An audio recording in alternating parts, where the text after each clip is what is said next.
자, 오늘도 최근 이슈되는 거 잠깐 한번 이야기해보고 가죠. 네. 우리가 댓글 사소에서도 이야기했지만 네.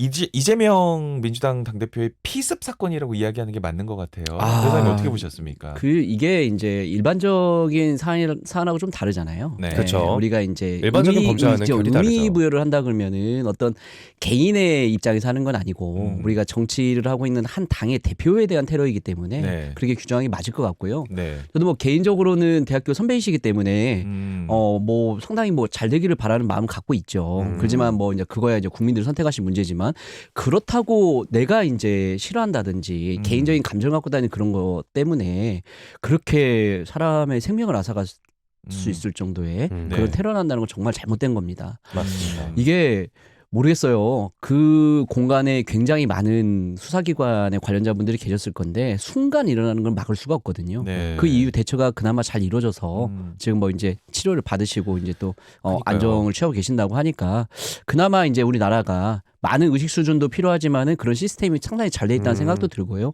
근데 이제 이게 더 중요한 거는 이게 첫 번째 이게 사건이 아니잖아요. 과거에 이제 우리 박근혜 대통령 사건도 있었고 한 뭐 제가 알기로는 이번까지 합쳐 한 3번 정도 있었던 걸로 알고 있는데. 송영길 전 당대표에 대한 테러 같은 것도 맞습니다. 있었죠. 예. 뭐 우리 뭐 계란 예. 던지고 이런 거는 뭐 많이 있는 일이고 하지만 이렇게 직접적으로 생명에 이렇게 어떤 영향을 위해를 미칠 정도. 가하는. 그렇죠. 이런 너무 심각한 겁니다. 네. 이거는 저는 예. 변호사님 이건 궁금해요. 지금 JTBC나 MBN 보도에 따르면 예. 지금 피습을 가한 그 피의자가 오랫동안 국민의힘 당적에 있다가 그렇죠. 한 1년 전 정도에 민주당으로 이제 당적을 바꿨다라고 오, 이렇게 그렇다고 나왔어요. 합니다. 예, 예. 그러면 이것을 위해서 그러니까 민주당원이 돼야 이제 이재명 당대표의 행적이나 이런 것들 쉽게 볼 수 있으니까 그러니까 예를 들어서 이제 그건 이제 JTBC나 MBN 에 따른 건데 예. 그때부터 만약에 이렇게 계획을 한 거다. 그러면 우발적인 것과 계획한 어떤 그런 살인미수 행위는 나중에 양형에 있어서 차이가 있습니까? 그러니까 엄청난 계획을 좀 차이가 짧게 있죠. 했는지 길게 했는지 그런 네. 것도 좀 그것도 엄청난 차이가 엄청난 있죠. 차이가 있죠. 예, 오. 엄청난 네. 차이가 있죠. 그러니까 계속 따라다녔다고 하더라고요. 예, 그 우리 이재명 과거 대통령. 영상 분석한 것도 오늘 아침 뉴스 보니까 나오던데 예. 그거는 계획적이죠. 계획적이라면 훨씬 예. 양형이 세지는 훨씬 거죠. 세지죠. 아하. 일단 첫 번째가 고의 입증이 쉬워지고 아하. 두 번째가 그 고의가 입증되고 그 고의가 계획된 고의라고 하면 이게 우발적 고의가 나올 수도 있어요. 네네네. 그렇지만 계획적 고의라고 하면 이 범죄의 재범 가능성에 대한 이런 것들을 충분히 예견해 볼 수 있지 않겠습니까? 네네. 그리고 이 범죄에 대한 준비가 더 확률적으로 결과가 이어지길 더 가능성이 높고요. 그리고 또 그 일부 유튜버들 같은 경우에는 예.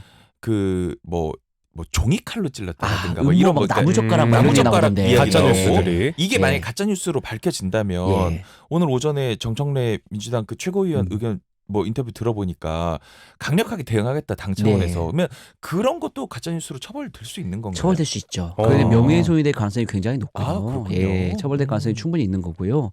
그게 모르겠어요. 저는 그 살아가면서 제 주변 분들뿐만 아니라 부모님도 그렇고 모든 분들이 네.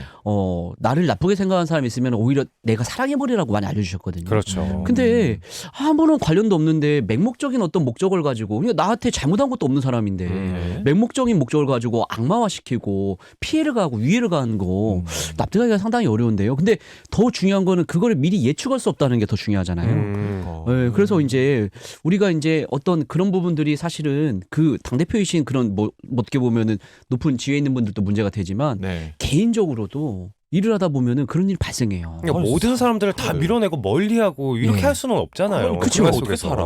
그러니까 네. 지금 그게 너무 그 우려스럽다는 게 이게 과연 특별한 케이스인가 아니면 과연 우리 사회에서 이런 부분들이 점점 일반화되어 가고 있는가 그걸 한번 고민해 봐야 할 시기입니다. 근데 점점 늘어나고 있어요. 실제로는.